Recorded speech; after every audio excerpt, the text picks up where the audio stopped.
Hello, my beautiful friends. Namaste. I'm Jill Loftus of Nuit Astrology. Welcome to your planetary energy forecast for the final week of 2023, the week of December the 25th. Now, this is a mixed week. There are some absolutely positive energies flowing this week, but there is a big challenge because the planet of communication, Mercury, is retrograde, moving backwards, right? Rethinking, repairing, reconsidering things in the Sagittarius area of life. And as it moves backward, it's going to meet up with the planet Mars. Now, if you connect Mercury and Mars, this brings in a certain amount of argumentative energy, a certain action-oriented energy, especially in Sagittarius. Sagittarius can be very philosophical, worldly, right? But also say exactly what's on their mind, right? So you add in that Mars energy, and this is a pretty bold energy. Now, those two energies are going to be in a clash, what we call a square, a difficult configuration with the planet Neptune. And Neptune can be in its highest expression inspiration, but in its lowest expression, it can be delusion. And this absolutely could be, you've heard me say this before, but this is definitely a boldly going in the wrong direction type of energy. This could be a very, people could be really deeply in their conspiracy theories, very ardent in their desire to defend or believe or whatever. So it's a kind of argumentative vibration. So I want you to be a little more careful about engaging this week. I know there's, the week begins with Christmas, which has a lot of families gathering, right? So be a little bit more temperate and moderate.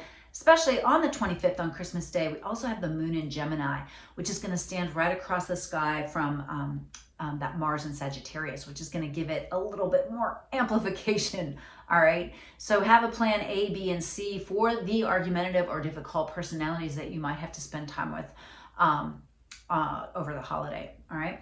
Now, for our help on the 25th, we have a beautiful, beautiful trine energy from Venus in Scorpio down to the Neptune. So this is positive support, right? This is a depth. This is like, have a deep reverence and respect for what you value, for what's important for you, for the power of love, right? And so introduce that, right? And this is supposed to be a holiday to celebrate the avatar of unconditional love, right? And so find that within you, and I think that will help you to manage any difficult personalities or issues that you have that day. Another thing to keep in mind is that Sun in Capricorn is still sending beautiful energy to Saturn in Pisces. So there's something harmonizing between Capricorn and Pisces for you. What is it? And then also the Sun is in a trine with Jupiter, all right? So that Capricorn area of life is getting some positive support. So do the work, put in the effort in that area of life. Our final full moon for the year is on Tuesday, and it is a full moon at 4 degrees 58 minutes in the sign of Cancer. It's at 7:33 p.m. Eastern, so adjust to your time zone, and it is kind of a mixed bag, okay? It is not the most abundantly blessed, but it's also not the most, dire or difficult of full moons. But being in a water sign, again, people are going to be very much in their feels. It is also, still lovely support, Venus, Neptune, inspiration. There's lovely Sun, Saturn, and Jupiter. Okay, this is great.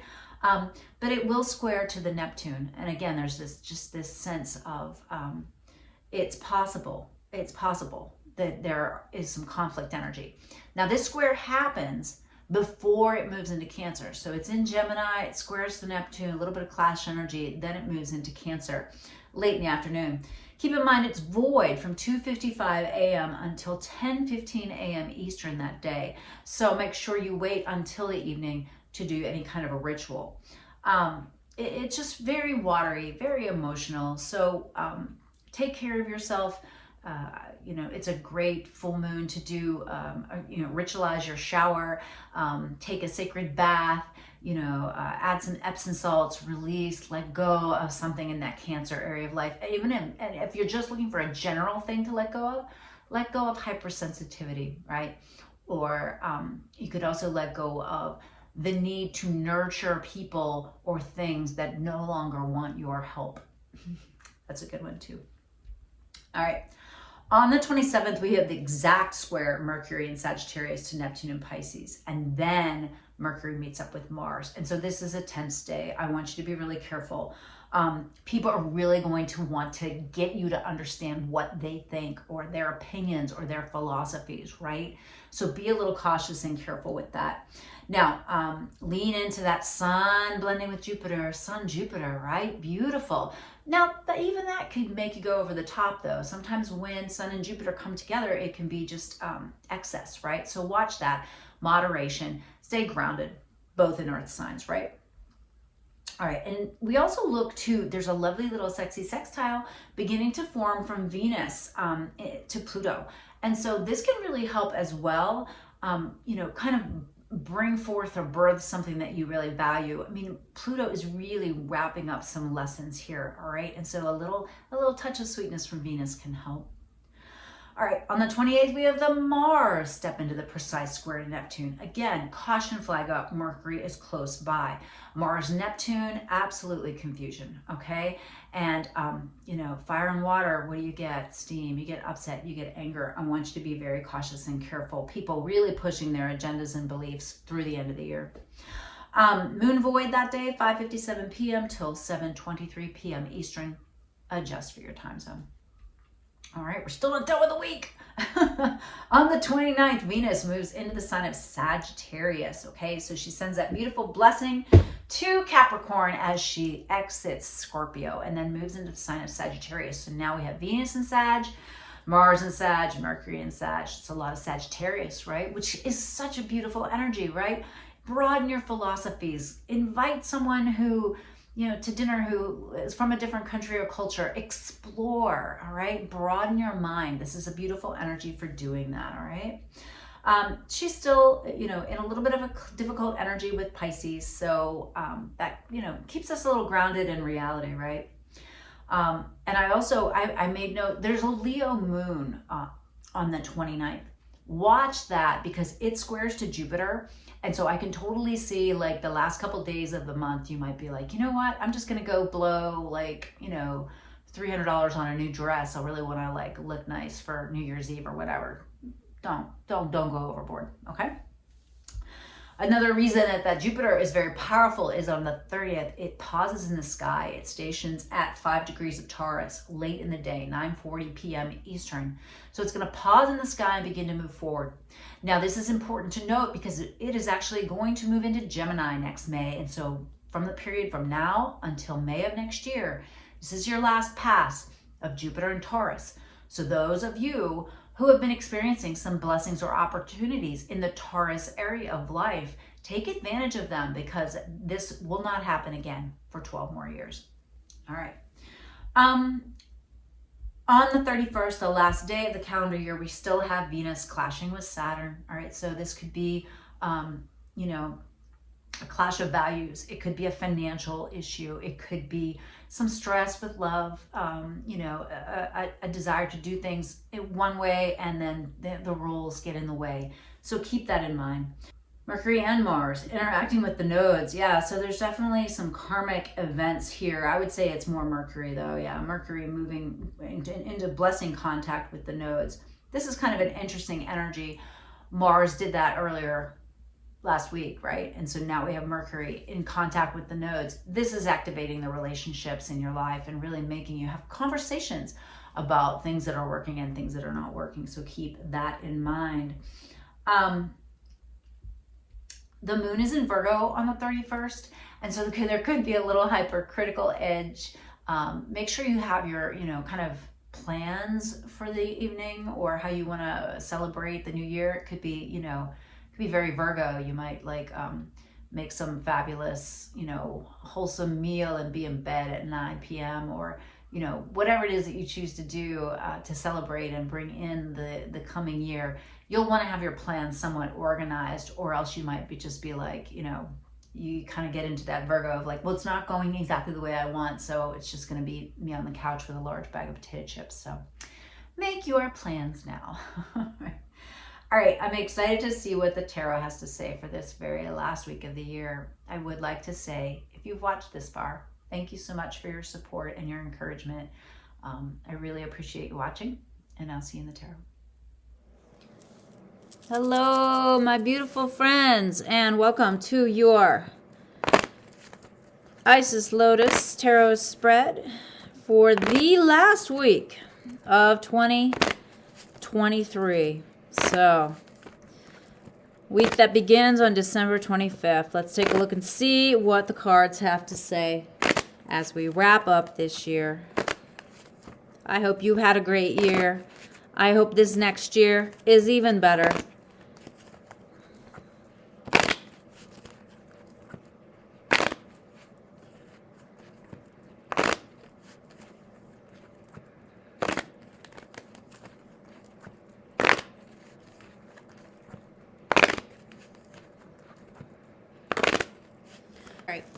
All right, the first card is the basic influence of the past, and we have the King of Swords. So this is being logical, taking charge, delegating, but a very intellectual position. All right, and then there's you. Oh no, you are the Page of Swords, and so you were in this place of authority, but now perhaps you're being a little immature, maybe you're being a little upset, a little emotional. All right, so that's good to know. Present environment, you are pouring money, time, and energy into something. And that could be why you're feeling a little frustrated or depleted. Now, as these things come together, the Knight of Wands says, hey, there's an action that you need to take. You have got to move forward. Now, the key card of that future is moving towards something you like or want. Three of Cups, positivity. Positivity. Those opposing forces, we've got the Devil. All right, so the Devil can be addiction. It can be passion. It can be a positive card. So let's just see how it plays out.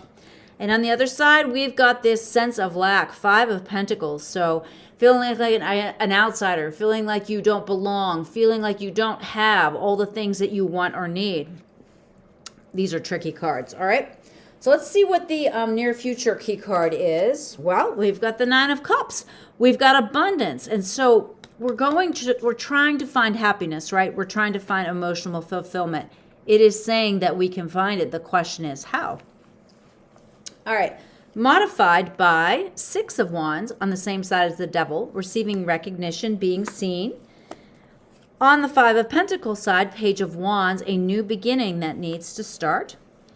All right. Paired with the Six of Wands, on the Devil's side, we've got the Sun.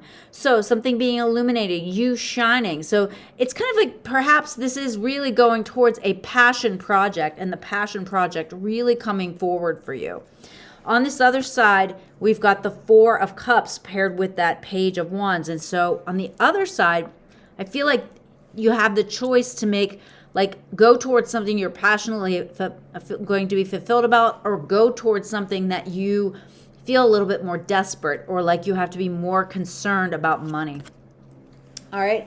And our two possible progressions or solutions on the Devil's side, we've got this Eight of Pentacles. You are working on your future, preparing for your future.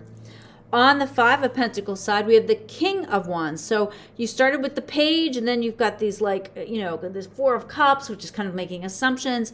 King of Wands says, no, you've got to move forward. Paired with the Eight of Pentacles, Two of Swords, you're not seeing something. There's something you're missing here. And it could be the big picture perspective that you need to have to understand what it is that you're working on. Paired with the King of Wands, we've got the Two of Pentacles, which just encourages you to stay balanced. Wow. All right. So we come from this place of trying to make wise decisions, right? And then we have to watch out that we're not being immature, impatient, impulsive, okay? We are pouring time and energy into something that we really want, okay? We have this desire nature. But on one side, it's a passion project, right? It's that thing where we're really going to feel fulfilled, versus the other side where we're focused pretty much mostly on money, I feel like. And so we've got to really think about, okay, what do we have? What abundance, what positive things can we use? On the Devil's side for this passion project, we're going to use the gifts and talents and skills that we know we have to work towards the future. But we could be missing an element here. So let's pay attention to that. On the other side, if we're being motivated strictly by money, we have to have this abundance mentality and then initiate actions. Don't make assumptions, but take charge. Move towards what you want, but take balanced, measured actions. Wow, this is an interesting spread to wrap up the week. I hope you make the most of it, and I will see you next year. Bye.